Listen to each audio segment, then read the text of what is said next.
Halo, apa kabar? Hari ini kita akan ngobrolin sesuatu yang mungkin sedikit berlawanan sama kebiasaan kita sehari-hari, tapi ini penting banget buat kesehatan jangka panjang kita.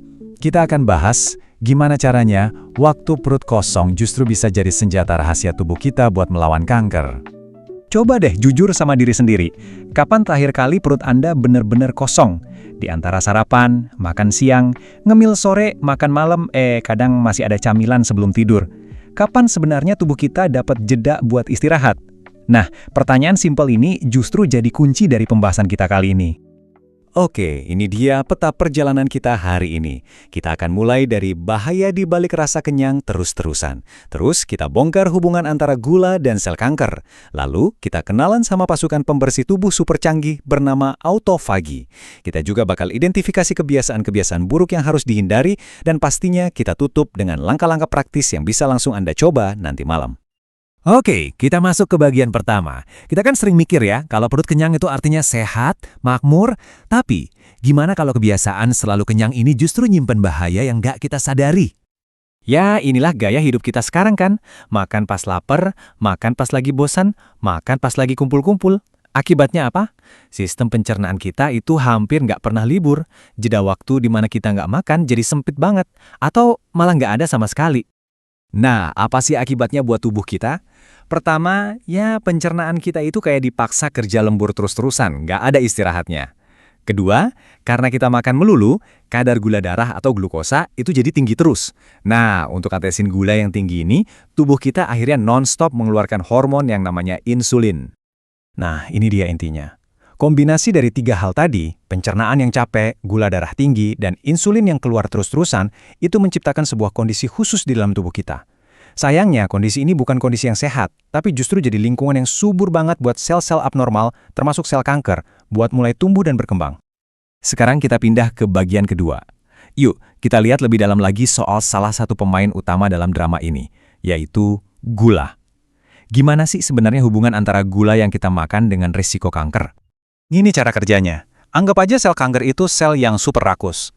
Buat bisa tumbuh cepat dan nggak terkendali, dia butuh energi berkali-kali lipat lebih banyak dibanding sel normal.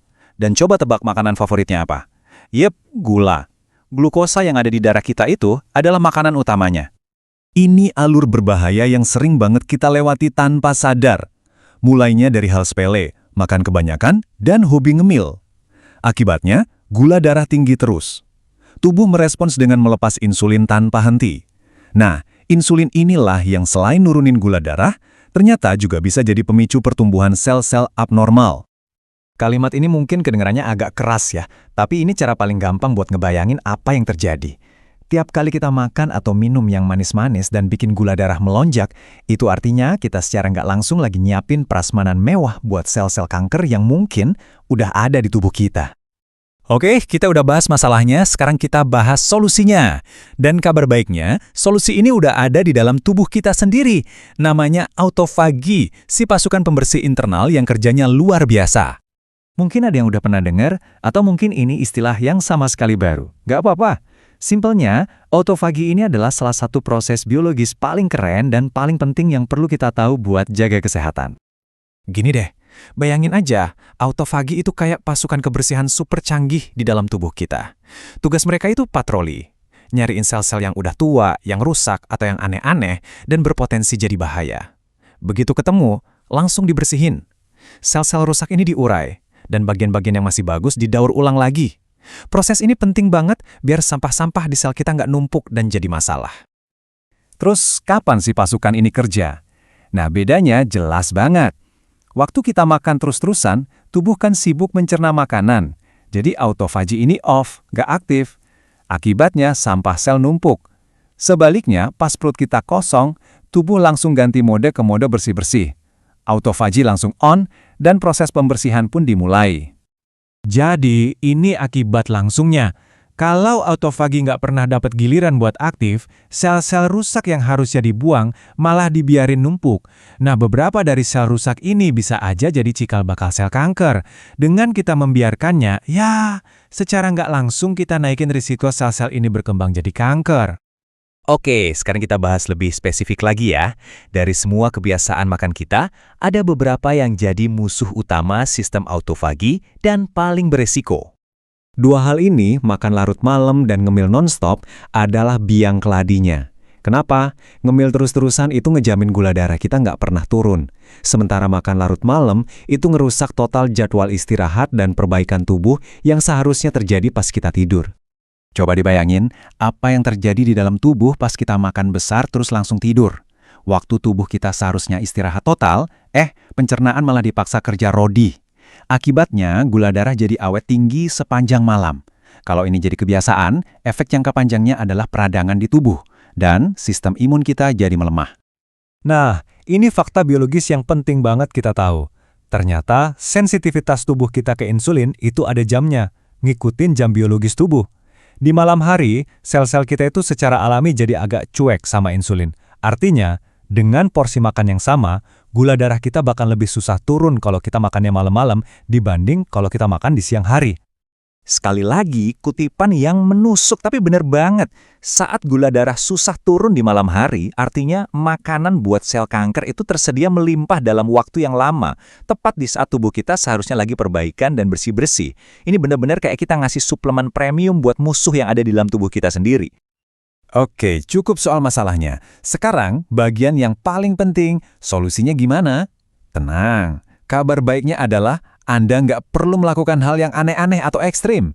Yuk, kita lihat langkah-langkah praktis yang bisa Anda mulai. Ingat, kunci dari perubahan yang awet itu bukan yang drastis, tapi yang dimulai dari hal kecil. Jadi lupain dulu soal diet ketat atau puasa berhari-hari. Fokus kita sekarang adalah ngebangun kebiasaan baru yang gampang dilakuin, pelan-pelan, yang akhirnya bisa menciptakan jendela perut kosong di rutinitas harian kita. Nah, ini beberapa contoh yang praktis banget. Pertama, coba deh berhenti makan 3 jam sebelum tidur. Ini ngasih waktu buat pencernaan istirahat. Kedua, kurang-kurangin camilan, apalagi yang manis dan minuman bergula. Ketiga, kalau misalnya makan malamnya kalap, ya udah besok sarapannya yang enteng-enteng aja. Dan yang paling penting, coba deh bikin jeda minimal 12 jam antara makan malam dan sarapan besok. Yep, 12 jam. Angka ini adalah target awal yang bagus banget. Dan ini nggak sesusah kelihatannya loh. Kalau Anda selesai makan malam jam 7 malam, Anda tinggal sarapan jam 7 pagi besoknya. Simple kan? Dalam 12 jam itu, tubuh Anda dapat kesempatan emas buat nurunin gula darah, ngistirahatin pencernaan, dan yang terpenting, ngaktifin si pasukan autofagi. Jadi, selalu ingat tujuan akhirnya. Setiap 1 jam tambahan di mana perut Anda kosong, itu adalah waktu yang sangat berharga buat tubuh melakukan maintenance. Waktu buat sel bersih-bersih, benerin kerusakan, dan nyingkirin bagian-bagian yang nggak beres. Ini adalah investasi kesehatan yang luar biasa kuat. Oke, sebagai ringkasan, ini dia 3 manfaat utamanya. 1. Kita mengaktifkan autofagi untuk bersih-bersih sel dari dalam. 2. Dengan nurunin gula darah, kita secara efektif bikin sel kanker jadi kelaparan. Dan 3. Kita ngasih waktu istirahat yang benar-benar dibutuhin sama seluruh sistem di tubuh kita. Inilah pesan utama dari obrolan kita hari ini. Di tengah banyak banget info kesehatan yang ribet, kadang solusi yang paling dahsyat itu justru yang paling sederhana. Mengubah pola pikir dari harus selalu makan, jadi memberi jeda untuk tubuh, itu adalah langkah pencegahan yang bisa dilakuin siapa aja, di mana aja, dan gratis. Ingat ya, ini semua adalah investasi jangka panjang. Manfaatnya mungkin nggak langsung terasa besok pagi, tapi konsistensi dalam membuat pilihan-pilihan kecil yang lebih baik setiap harinya, itu akan menumpuk jadi perlindungan yang sangat berarti buat kesehatan Anda di tahun-tahun mendatang. Jadi, pertanyaannya sekarang bukan lagi kenapa, tapi kapan? Dan jawabannya bisa dimulai malam ini juga. Cukup dengan meletakkan sendok dan garpu Anda beberapa jam lebih awal, Anda sudah memulai sebuah perjalanan untuk memberikan hadiah terbaik bagi tubuh Anda, waktu untuk menyembuhkan dirinya sendiri. Terima kasih.